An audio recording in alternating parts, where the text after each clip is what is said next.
Hi there. There's a story in Acts chapter 16 where Paul and Silas are flogged and thrown into a jail when they were out doing ordinary mission work in Philippi. It had been a long day. Paul and Silas, they'd cast out this irritating spirit out of this fortune teller girl, which honestly should have earned them a thank you card. Instead, they were given a public flogging and a quick trip to a Philippi prison. No trial, no justice, just simply hope you enjoy iron bars and bruises.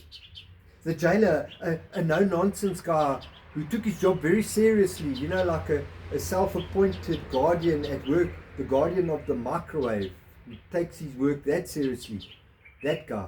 He threw them into the inner cell, the deepest, darkest dungeon, that one reserved for the special, the bad, the very bad people. Their feet are shackled in these stocks, not the nice kind, the I hope you don't need any blood flow kind. And then midnight. Now most people in that situation would be trying to sleep or at least groaning dramatically. But Paul and Silas, they're singing. Yeah, singing out loud, in harmony, in key, we are told, because other prisoners were listening. Paul and Silas, not complaining, not bargaining with God, just praising. When out of the blue, the whole of heaven, as if there was this earthquake, it was as if the whole of heaven had been leaning in just a little too close. And this earthquake shook the building.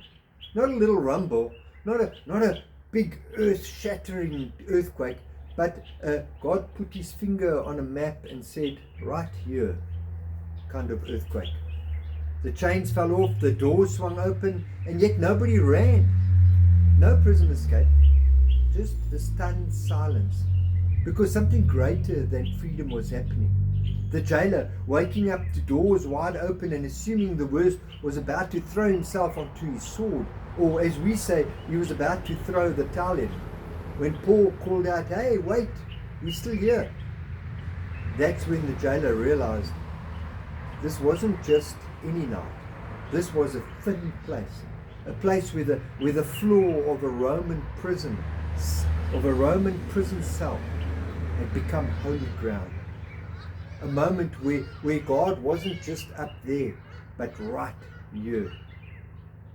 Between broken shackles and a midnight hymn, the veil between heaven and earth was transparent. The jailer, he fell down onto his knees trembling, not because of the earthquake, but because he knew there was something sacred happening. What must I do to be saved? He asked. And there in that thin place, salvation doesn't only come to him, but to his entire family. I'm sure you've experienced thin places, watching a beautiful sunrise, or when you hear nature at her best. I'm sure you've experienced thin places worshipping God, or when you're having your quiet times. But sometimes the darkest, the most unlikely place becomes thin, where the presence of God breaks through so clearly that even chains know when to fall off. I hope that when you find yourself in a dark, hurtful place, that you have the opportunity to look up and just say, God, your love is beautiful. Don't be surprised if you find yourself in a thin place where heaven is startlingly close, where chains know when to fall off. I hope you know when to praise, and I hope you find yourself in a thin place, the most unlikely moment. Till we meet again, God bless.